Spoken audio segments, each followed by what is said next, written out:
Detective Ujjwalan. Dhyan ശ്രീനിവാസിൻ്റെ പുതിയ ചിത്രമാണ് detective Ujjwalan. Dhyan ശ്രീനിവാസിൻ്റെ പുതിയ വേർഷൻ എന്ന ടാഗ്ലൈനോടുകൂടെയാണ് ചിത്രത്തിൻ്റെ ആദ്യ പ്രൊമോകൾ വരെ എത്തിയിരുന്നത്.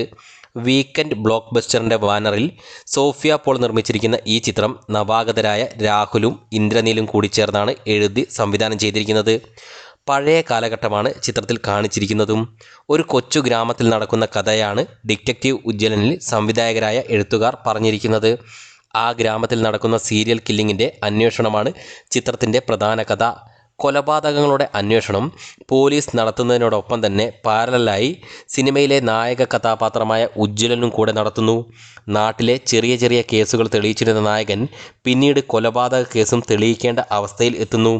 പോലീസ് സേനയിലെ ഒരു സ്പെഷ്യൽ ഗ്യാങ്ങും ഇതേ അന്വേഷണത്തിനായി എത്തുകയും ചെയ്യുന്നതോടെ ഒരു മത്സര പ്രതീതി ഉണ്ടാകുന്നു. ഒടുവിൽ നായകനും പോലീസ് ടീമും ഒന്നിക്കുകയും ചെയ്യുന്നുണ്ട്.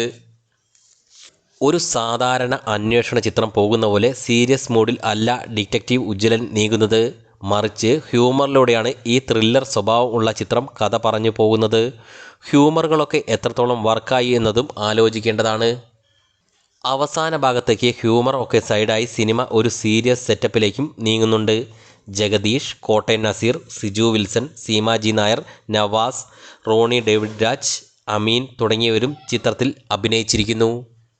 ധ്യാൻ ശ്രീനിവാസിൻ്റെ അച്ഛൻ വേഷത്തിൽ കോട്ടയം നസീർ വരുന്നു. നാട്ടിലെ എസ് റോൾ ചെയ്തിരിക്കുന്നത് റോണി ഡേവിഡ് രാജാണ്. സ്ഥിരം ഗൗരവ റോൾ മാറി കോമഡി ടൈപ്പ് റോളാണ് റോണി ഇവിടെ ചെയ്തിരിക്കുന്നത്. സിജു വിൽസൺ അവതരിപ്പിച്ച പോലീസ് ഓഫീസർ റോളും ഭംഗിയായി തന്നെ വന്നു. അദ്ദേഹത്തിൻ്റെ ബോഡി ലാംഗ്വേജും ലുക്കും ഒക്കെ നന്നായി എന്ന് തോന്നി. ജഗദീഷും തരക്കേടില്ലാത്ത ഒരു കഥാപാത്രത്തെ ചിത്രത്തിൽ അവതരിപ്പിച്ചിട്ടുണ്ട്.